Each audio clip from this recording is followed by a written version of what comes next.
అనగనగా రావులపల్లి అనే గ్రామంలో సీతమ్మ తన 2 కుమారులతో జీవనం సాగించేది. 2 కుమారులు సోము, రాము కలిసి వ్యవసాయం చేసుకునేవారు.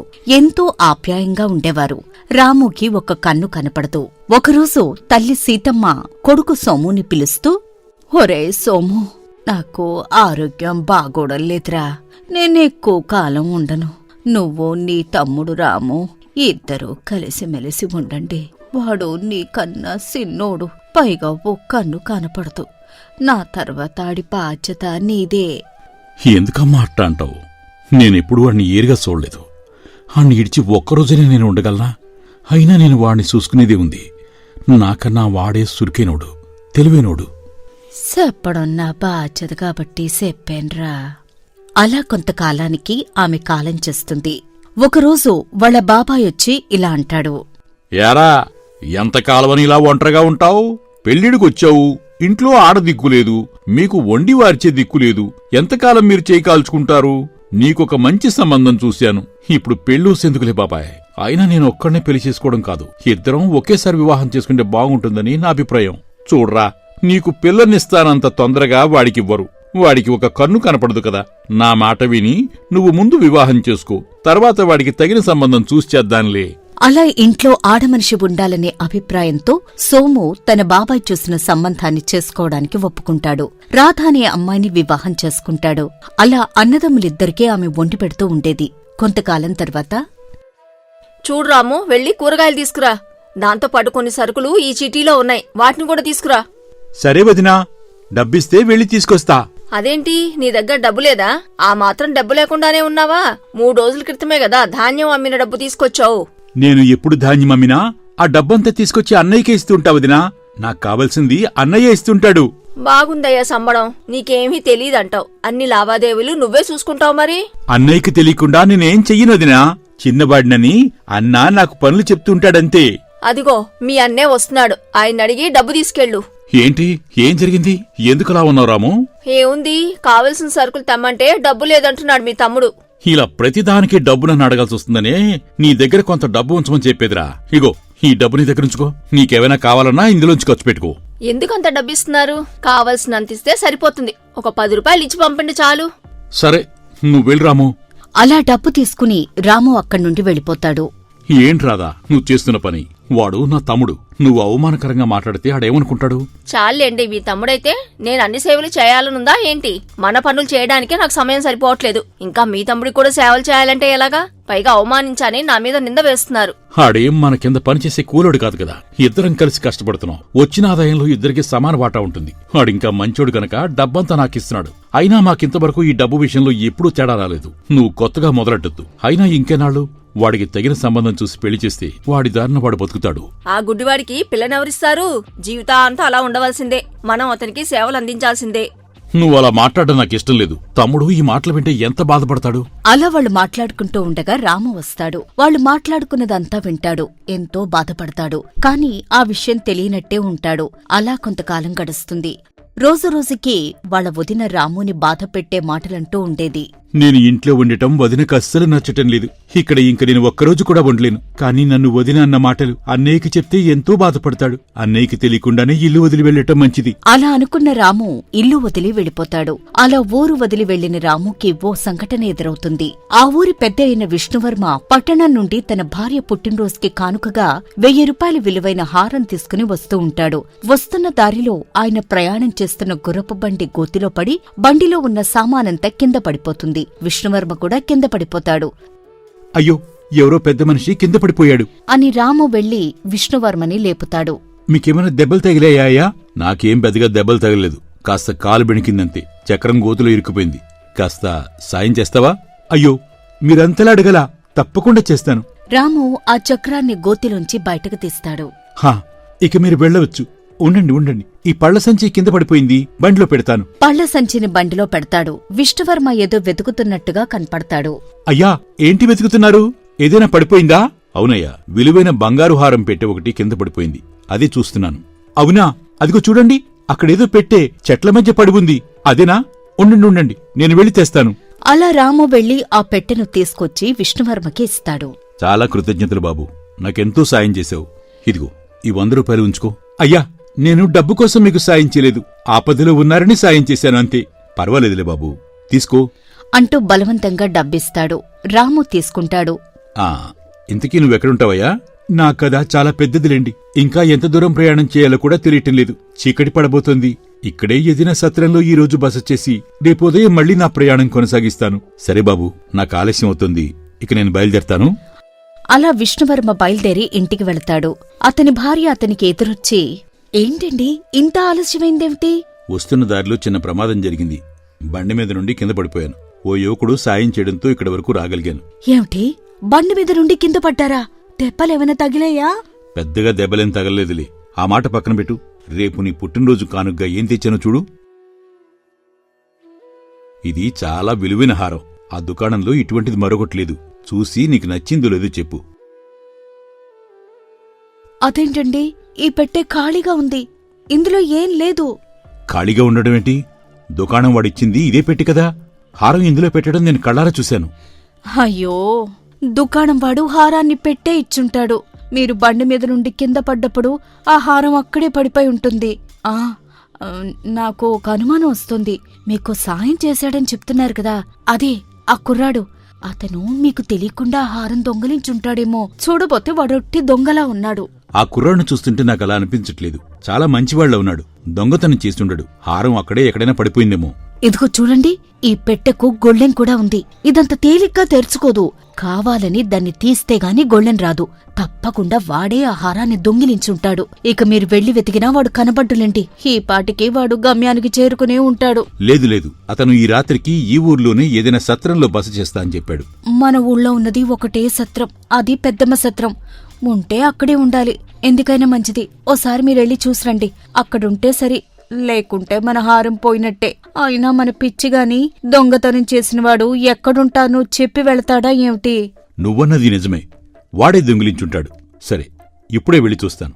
వాడు అక్కడ గనక ఉంటే వాడి సంగతి తెలుస్తాను. అలా భార్య అనగానే విష్ణువర్మ వెంటనే ఆ సత్రానికి వెళతాడు. అక్కడ రాముని కలిసి, ఏయ్ దొంగ వెధవ, మర్యాదగా హారం ఇవ్వు. సహాయం చేసినట్టు నటించి హారం దొంగిలిస్తావా? ఏ హారం? నాకు ఎటువంటి హారం తెలీదు. మీరు పొరపాటు పడుతున్నారు. నేను అటువంటి వాణ్ణి కాదండి. మీ వెంట హారం పెట్టెను తీసుకెళ్లారు కదా, నేనే చెట్ల మధ్యలో పడితే తీసిచ్చాను కదా. పెట్టె మాత్రమే ఇచ్చావు. అందులో హారం చాకచక్యంగా దొంగిలించి ఇప్పుడు ఏమీ ఎరగనట్టు నటిస్తున్నావు. ఇక నీ నటన చాలించి హారం ఇవ్వు, లేకుంటే నీకు చెరసాల వాసం తప్పదు. నేను నిజమే చెప్తున్నానండి, నన్ను నమ్మండి. ఇద్దరూ అలా గొడవ పడుతూ ఉండగా అక్కడికి నగల దుకాణం యజమాని వస్తాడు. అయ్యా విష్ణువర్మ గారు, మీ ఇంటికే వెళుతున్నాను. దారిలో మీరు ఇక్కడ ఉన్నట్టు గమనించొచ్చాను. మా వల్ల చిన్న పొరపాటు జరిగిందండి. మీరు తీసుకువెళ్లవలసిన హారం పెట్టె మారిపోయింది. మా పనివాడు మీ హారం పెట్టె బదులు ఖాళీ హారం పెట్టి ఇచ్చి పంపించాడు. నేను దుకాణం కట్టేసే సమయంలో అన్నీ తనిఖీ చేస్తుంటే ఈ పెట్టె మాకు కనపడింది. మా పొరపాటుకు క్షమించండి. ఇదిగోండి మీ హారం పెట్టె. ఇక నేను బయలుదేరతాను. మీరు చిన్న పొరపాటు కాదు, చాలా పెద్ద పొరపాటే చేశారు. సమయానికి మీరు గనక రాకుంటే ఈ కుర్రాడిని నేను దొంగతనం నేరం కింద పట్టించేవాడిని. మీరు నాకు కాదు క్షమాపణ చెప్పాల్సింది, ఈ కుర్రాడికి. పొరపాటు నాదేనయ్యా, నన్ను క్షమించాలి. బాబూ, నన్ను కూడా క్షమించయ్యా. అంత సాయం చేసిన నిన్ను అవమానించడమే కాకుండా దొంగతనం నేరం మోపాను. పర్వాలేదులేండి, ఇక మీరు వెళ్ళండి. ఇప్పటికే చాలా ఆలస్యమైంది. విలువైన హారం తీసుకెళ్తున్నారు. మార్గమధ్యలో దొంగలు ఉండే అవకాశం ఉంటుంది. నన్ను మీ ఇంటి వరకు తోడురమ్మంటారా? నువ్వు ఎంత మంచివాడివయ్యా. నేను ఎంతలా అవమానించినా ఇంకా నాకు సాయం చేయాలని చూస్తున్నావు. ఇంతకీ నువ్వేం చేస్తుంటావు? ఎక్కడ్నుంచొచ్చావు? నేను నీకు సహాయం చేయడానికి అడుగుతున్నాను. అయ్యా, నేను రైతును. అనివార్య కారణాల వల్ల ఊరు విడిచి రావాల్సి వచ్చింది. ప్రస్తుతం నాకేం పనిలేదు. పనికోసమే వెతుకుతున్నాను. నాకు ఎవ్వరూ లేరండి. నేను ఒంటరివాణ్ణి. సరే అయితే నేను నీ కొంత పొలం ఇస్తాను. దాన్ని సాగు చేసుకుంటూ బ్రతుకు. నాకేదైనా పని సాయం కావాలంటే నిన్ను అడుగుతాను. అప్పుడు మాత్రం నువ్వు నాకు అందుబాటులో ఉంటే సరిపోతుంది. ఇక నువ్వు నాకు ఎటువంటి కౌలు చెల్లించవలసిన అవసరం లేదు. నీకిష్టమైతే ఇప్పుడే నువ్వు రావచ్చు. అలా రాము విష్ణువర్మ ఇచ్చిన పొలంలో వ్యవసాయం చేస్తూ ఆ ఆదాయంతో ఒక ఇల్లు కొనుక్కుని అదే ఊళ్ళో స్థిరపడతాడు. అలా కొంతకాలం గడిచిన తర్వాత విష్ణువర్మ రామును పిలిచి, చూడు రాము, అవంతి పట్టణంలో నా స్నేహితుడు ఒకడున్నాడు. వాడికి నేను కొంత డబ్బు పంపుతానని మాటిచ్చాను. నేను వెళ్లటం కుదరట్లేదు. ఆ డబ్బు నా స్నేహితుడికి ఇచ్చి వస్తావా? అదెంత పనయ్యా? తప్పకుండా వెళ్ళి వస్తాను. చాలా దూరం ప్రయాణం చేయాలి. వెంటనే బయలుదేరిల్లు. ఇదిగో డబ్బు రేపు ఉదయం కల్లా అతనికి అందాలి. అలా రాము విష్ణువర్మ ఇచ్చిన డబ్బును తన స్నేహితుడికి అందచేసి తిరిగి వస్తూ ఉంటాడు. అప్పటికి రాత్రి సమయం అవుతుంది. చాలా రాత్రైపోయింది. బాగా అలసిపోయాను. ఇక్కడెక్కడైనా ఈ రాత్రి విశ్రాంతి తీసుకుందామంటే సత్రాలెక్కడా కనపట్టం లేదు. అదిగో ఆ ఇంటి బయట అరుగు ఉంది. ఈ రాత్రికి అక్కడే పడుకుని ఉదయం వారు నిద్ర లేవకముందే బయలుదేరి వెళ్తాను. అదే సమయంలో ఒక యువతి ఇంటి దగ్గర ఉన్న బావి వైపు చాలా వేగంగా వెళుతూ ఉంటుంది. ఎవరి యువతి ఇంత అర్ధరాత్రి సమయంలో బావి దగ్గరికి వెళ్తోందేంటి? కొంపదీసి ఆత్మహత్యకు గాని పాల్పట్టం లేదు కదా? ఏ అమ్మాయి, ఈ సమయంలో బావి దగ్గర నీకేం పని? నీకెందుకు? చచ్చే ముందు కూడా నన్ను ప్రశాంతంగా చావనివ్వరా? ఇంత చిన్న వయసులో ఆత్మహత్య చేసుకోవాల్సిన అవసరం ఏముంది? చూడు, నేను నీకేమైనా సాయం చేయగలనా? నన్ను వివాహం చేసుకుంటావా? అదేంటి? నేనెవరో నీకు తెలీదు. పైగా నాకు ఒక కన్ను కూడా లేదు. నువ్వు ఆవేశంలో ఏదో మాట్లాడుతున్నావు. అసలు నీ సమస్య ఏంటి? నా పేరు రేవతి. చిన్నతనంలోనే మా అమ్మ నాన్న కాలం చేశారు. అప్పట్నుండి నేను మా మేనమావ దగ్గర ఉంటున్నాను. ఈ మధ్య కాలంలో మా మేనమావ కూడా కాలం చేశాడు. అప్పట్నుండి మా అత్త నన్ను చిత్రహింసలు పెడుతోంది. అంతేకాదు, డబ్బు కోసం నన్ను ఒక వృద్ధుడికిచ్చి వివాహం చేయాలనుకుంటోంది. ఆ పెళ్లి నాకు ఇష్టం లేదు. నేనెవ్వరికీ భారం కాకూడదని ఇలా ఆత్మహత్య చేసుకుందాం అనుకుంటున్నాను. సరే సరే, నీకు అభ్యంతరం లేకుంటే నేను నిన్ను వివాహం చేసుకుంటాను. నువ్వు నాతో పాటు ఇప్పుడే బయలుదేరి రావచ్చు. ఏ ఎవడురా నువ్వు? దాన్ని పెళ్లి చేసుకుంటానంటున్నావు. ఇప్పుడు దీన్ని నువ్వు చేసుకుపోతే నాకతేం కాను? నేనిచ్చిన మాట ఏమవుద్ది? ఆ పెద్ద ఆయన ఎంత డబ్బిస్తాన్నావు నీకు తెలుసా? ఆ పెద్దాయన ఎంత డబ్బిస్తానన్నాడు? నేను ఆ డబ్బు నీకిస్తాను. దయచేసి ఈ అమ్మాయిని విడిచిపెట్టు. సరే అయితే 10,000 రూపాయలు ఇవ్వు. కావాలంటే ఆ డబ్బు చెల్లించి దీన్ని తీసుకుపో. అలాగే, తప్పకుండా చెల్లిస్తాను. కానీ ఈ సమయంలో నా దగ్గర అంత డబ్బు లేదు. మీరు నా వెంట వస్తే మీకా డబ్బు చెల్లిస్తాను. సరే, డబ్బు ఎవరిస్తే నాకేంటి? నాకు డబ్బు ముఖ్యం. పద వెళ్దాం. ఇంత అర్ధరాత్రి వెళ్లడం ప్రమాదకరం. నేను వెళ్లే దారి అడవి మార్గం గుండా వెళ్ళాలి. మీరు రావటం ప్రమాదకరం. నీ పప్పులేయో నా దగ్గర ఉడకవు. ఈ రాత్రికి నేను నిద్రపోగానే దాన్ని తీసుకుని పారిపోదాం చూస్తున్నావా ఏంటి? ఇప్పుడే మనం వెళ్తున్నాం. పద. ఎంత దూరమైనా పర్లేదు, నాకు ఆ డబ్బు వెంటనే కావాలి. సరే, మీ ఇష్టం. పదండి వెళ్దాం. అలా రాము రేవతిని ఆమె అత్తని తీసుకుని వెళుతూ ఉంటాడు. కావాలని అడవి మార్గంలోకి తీసుకుని వెళతాడు. ఆ రాత్రి మీరు ఇక్కడే విశ్రాంతి తీసుకోండి. నాకు బాగా ఆకలిగా ఉంది. ఏదైనా పండో పొలమో దొరుకుతుందేమో చూస్తాను. రేవతి, నువ్వు కూడా నాతో వస్తావా? ఏంటి నీ నాటకం మళ్ళీ మొదలెట్టావా? నన్ను ఒంటరిగా అడవిలో వదిలేసి మిద్దరు పారిపోదాం అనుకుంటున్నారా? ఇది ఇక్కడే ఉంటుంది. నువ్వు వెళ్ళిరా. చూడు, ఏదైనా వేషాలేస్తే దీన్ని నేను ఇంటికి తీసుకుపోతా. నాకు ఆకలిగా లేదు, మీరు వెళ్ళిరండి. పైగా నాకు నిద్ర కూడా ముంచుకొస్తోంది. మీరొచ్చేలోపు కాస్త కునుకు తీస్తా. సరే, మీరు ఇక్కడే ఉండండి. నేను త్వరగా వచ్చేస్తాను. అలా రాము వెళ్లిన తర్వాత రేవతికి నిద్రొస్తుంది. కొంత సమయం వేచి ఉన్న తరువాత అత్త కూడా నిద్ర ఆపుకోలేక చెట్టు క్రింద నిద్రపోతూ ఉంటుంది. ఇదంతా కొంత దూరం నుండి రాము గమనిస్తూ ఉంటాడు. అత్త నిద్రించగానే రేవతి వద్దకొచ్చి, ఏయ్ రేవతి, లే లే, నిద్రలే రేవతి, నిన్నే. అబ్బా, అప్పుడే వచ్చేసారా? మంచి నిద్రలో ఉన్నాను. అరవకు. నేను చెప్పినట్టు చెయ్యి. నువ్వు కొంత దూరం వెళ్ళి ఒక చెట్టు వెనక నుండి ఏం జరుగుతుందో చూస్తూ ఉండు. అక్కడి నుండి వెళ్లి ఒక చెట్టు వెనక నుండి ఏం జరుగుతుందో చూస్తూ ఉంటుంది. రాము ఒక తెల్లని వస్త్రం ఒంటి నిండా కప్పుకుని అత్త దగ్గరికి వస్తాడు. ఏయ్ సూరమ్మా, ఏంటే ఇంకా నిద్రపోతున్నావా? లే లే. ఏయ్, ఎవర్రా నువ్వు? నన్నే పేరు పెట్టి పిలుస్తున్నావు? ఎవరు నువ్వు? నీ ముఖం చూపించు. నేను నువ్వనుకున్నట్టు మనిషిని కాదే, దెయ్యాన్ని. నీ కొడుకుని కోడల్ని ఇప్పుడే తినేశాను. నా ఆకలి ఇంకా తీరలేదు. అమ్మో, దయ్యానివా? కాదు, నువ్వు మనిషివే. కావాలనే నన్ను బెదిరిస్తున్నావు. నువ్వు నమ్మటం లేదు కదూ? చూడు, అక్కడ నీ కోడలి నీ కొడుకుని తినేశాను.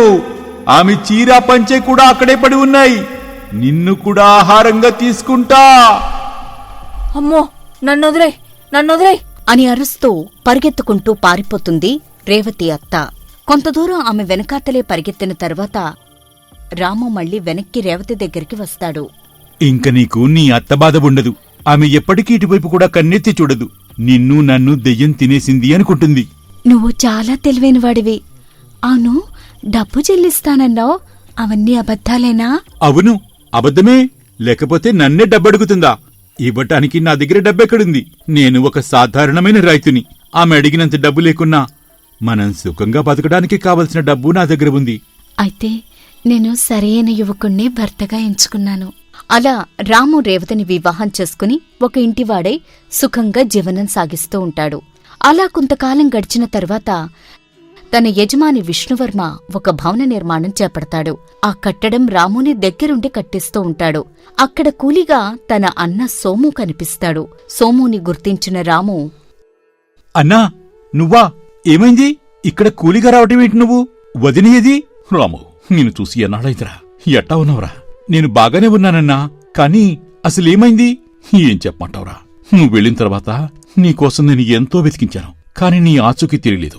కొంతకాలానికి మీ వదినికి ఏదో అంతు చిక్కని జబ్బొచ్చిందిరా. ఆమె వైద్యానికి చాలా డబ్బు ఖర్చయింది. మన పొలం మొత్తం అమ్మి వైద్యం చేయించాను. ఇప్పుడు కాస్త కోలుకుందనుకో, ఇక్కడికి దగ్గరలోనే ఒక ఇల్లు అద్దెకి తీసుకుని అక్కడుంటున్నాం. బతకడానికి ఏదో పని చేయాలిగా, అందుకే ఇలా కూలి పనికొచ్చాను. అన్నయ్య, మీరు ఇప్పటి నుండి ఈ పని చెయ్యవలసిన అవసరం లేదు. నేను కష్టపడి సంపాదించిన పొలం చాలానే ఉంది. అందులో మనిద్దరం వ్యవసాయం చేసుకుని సుఖంగా బతకవచ్చు. నాకు 2 ఇళ్లు కూడా ఉన్నాయి. ఒక ఇంట్లో మీరు వదిన ఉండొచ్చు. వెంటనే వదిన్ని తీసుకుని నా దగ్గరికి వచ్చేయండి. వద్దనుకుని పంపేసిన రాము వద్దకే తన వదిన అన్నా వచ్చి ఉండవలసి వస్తుంది. అలా రాము తన కుటుంబంతో కలిసి ఎంతో సుఖంగా జీవనం సాగిస్తూ ఉంటాడు.